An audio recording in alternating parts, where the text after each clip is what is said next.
A todos, paz e graça da parte de Deus, para todos os queridos irmãos. E hoje nós iremos falar sobre o Walt Disney da alma.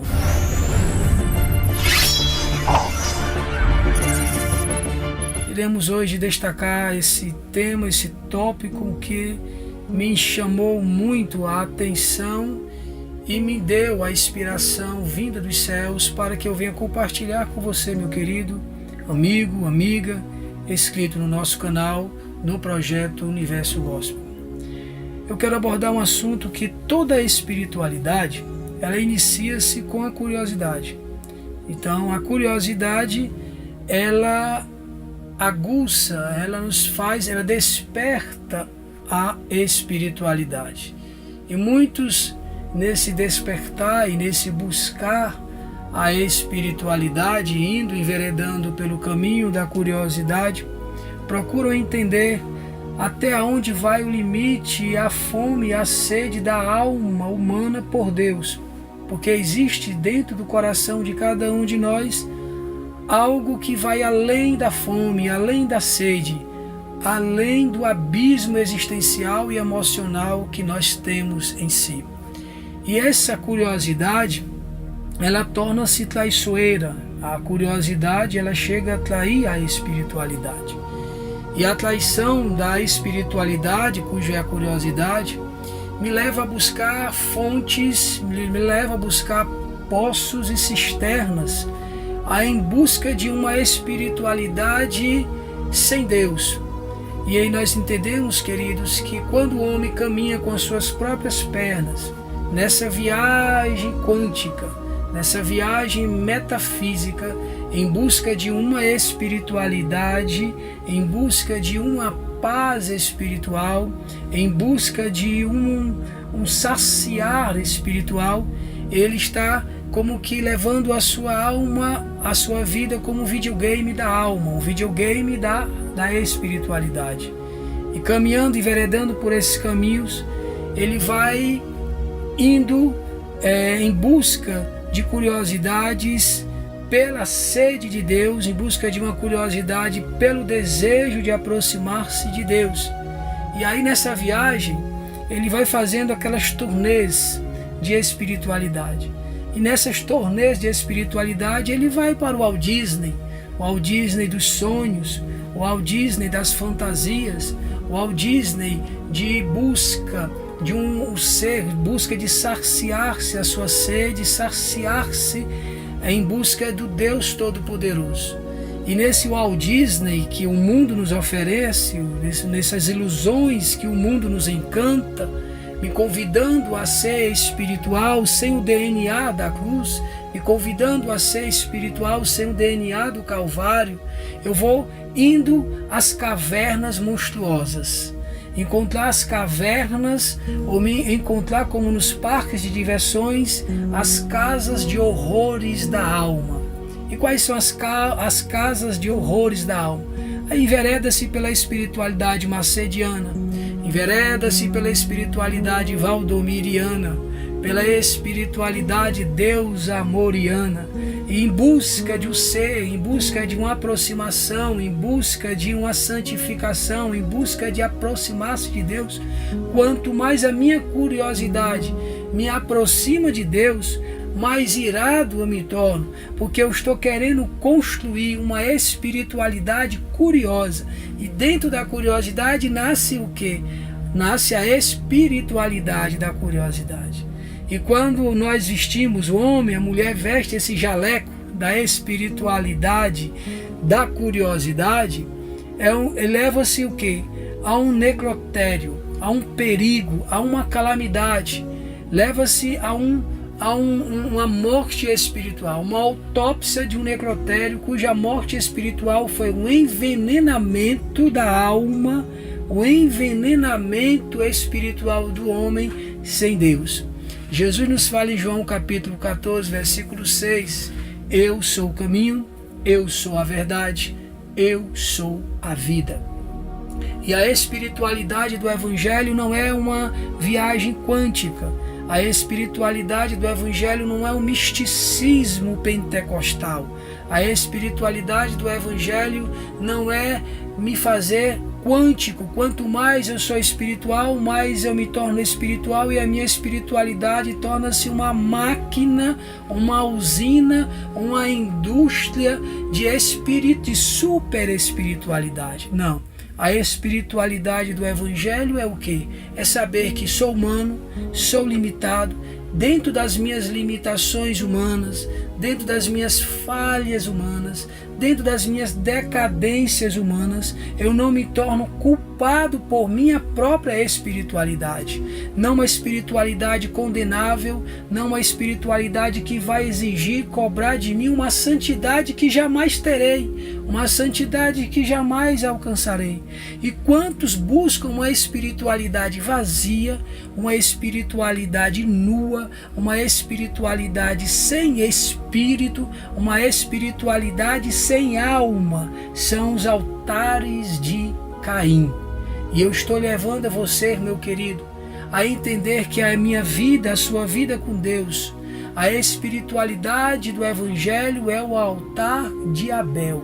E quando nós estamos desfrutando deste altar de Abel, nós nos libertamos das neuroses, das paranoias que nos parafusam, que nos deixam fora do nosso ser, desencontrados com nós mesmos, cujo essa espiritualidade me faz ter consciência de que com as minhas limitações não sou culpado porque sou falho, com as minhas limitações não sou culpado porque não sou santo, com as minhas limitações não sou e não serei condenado pela minha espiritualidade. E é isso que eu quero levá-los para você, essa meditação. Essa a explanação que nós temos que ter no nosso sentido de ser espiritual. O apocalipse da alma, o apocalipse do homem é buscar uma espiritualidade, que essa espiritualidade lhe flagela, que essa espiritualidade lhe martiriza, que essa espiritualidade lhe machuca, que essa espiritualidade exige de você, exige de mim aquilo que nunca poderemos ser santos por completo. Eu quero levá-lo nessa hora, essa reflexão, que a nossa espiritualidade, a espiritualidade do Evangelho, é a compreensão de que para que eu venha me tornar santo, eu não me torno um neurótico pela santidade, eu não me torno uma pessoa bitolada pela santidade, eu não vou tomar doping espiritual na minha fé, para que esses doping espirituais me levem a uma heresia, aonde eu vou me tornar mais espiritual que você, sua espiritualidade irá machucar a espiritualidade de outro e assim por diante. Não, a nossa espiritualidade, ela é a compreensão de que com os nossos esforços, mas os esforços que eu lhe digo não são os nossos esforços de querer a graça na carne, mas a carne na graça. As minhas fragilidades em Cristo, porque em Cristo Jesus eu sou, serei, estou sendo santificado. Em Cristo Jesus eu olho para Cristo e ao meu olhar para o Senhor, Ele me vê não como um ser miserável, não como incapaz de alcançar a plenitude da sua graça, não como um ser que jamais irei totalmente agradar-lhe enquanto eu viver. Não, Cristo não me vê assim. Ele me olha sabendo que as minhas vontades, os meus desejos, os nossos corações, a sua vontade, o seu desejo, o seu coração está intencionado em agradá-lo. E agradar o Senhor não é você se martirizar como os mosteiros na idade medieval, que muitos para alcançarem a supremacia da santidade se martirizavam. Muitos, para alcançar a supremacia de agradar a Deus. Eu preciso agradar a Deus. Eu preciso estar no auge de agradar a Deus.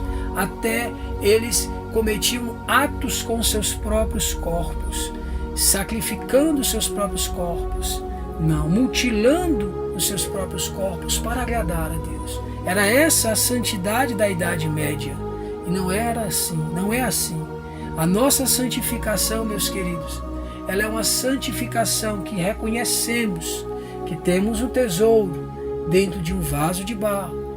E esse vaso de barro, ele sim é frágil, é quebrável. Esse vaso de barro é flexível. Esse vaso de barro é derretível. Esse vaso de barro é desmanchável. Assim somos nós. E quando entendemos isso, sabemos que a espiritualidade de Deus, a espiritualidade do Evangelho não é condenável. Não. A espiritualidade de Deus, ela não é uma insanidade. Não.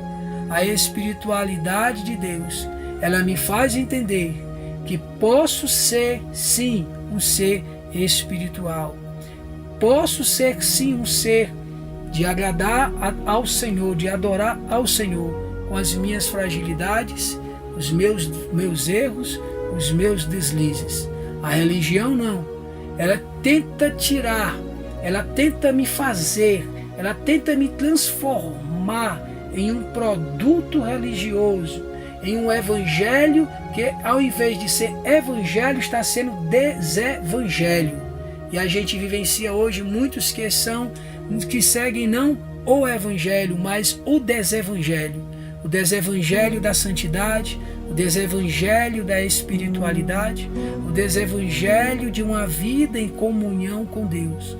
E nós temos que entender, meus queridos, que o evangelho de Cristo me recebe, me aceita e te aceita com todas as nossas vulnerabilidades. E esse é o evangelho da graça, que abraça você com as suas fragilidades.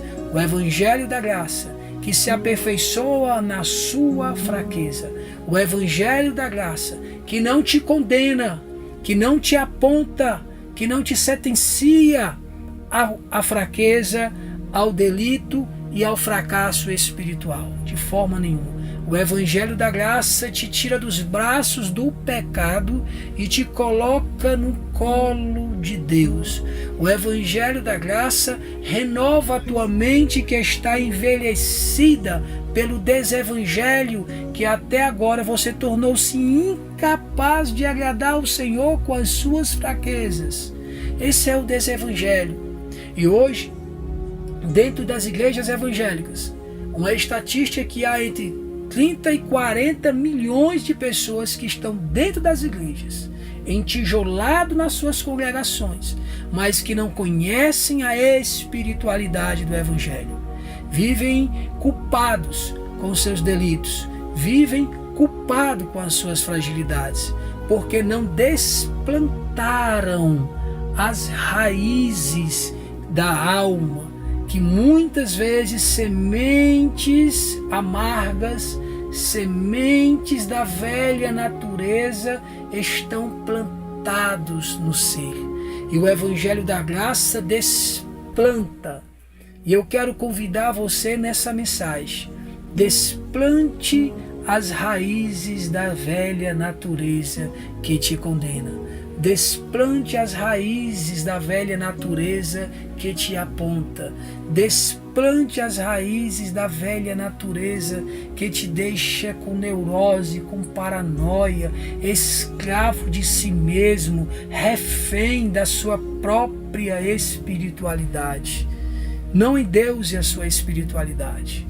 Existem muitos irmãos que idolatram a sua espiritualidade. Confiam no seu jejum, confiam nas suas orações em montes, confiam nos dons espirituais e de repente tudo isso passa.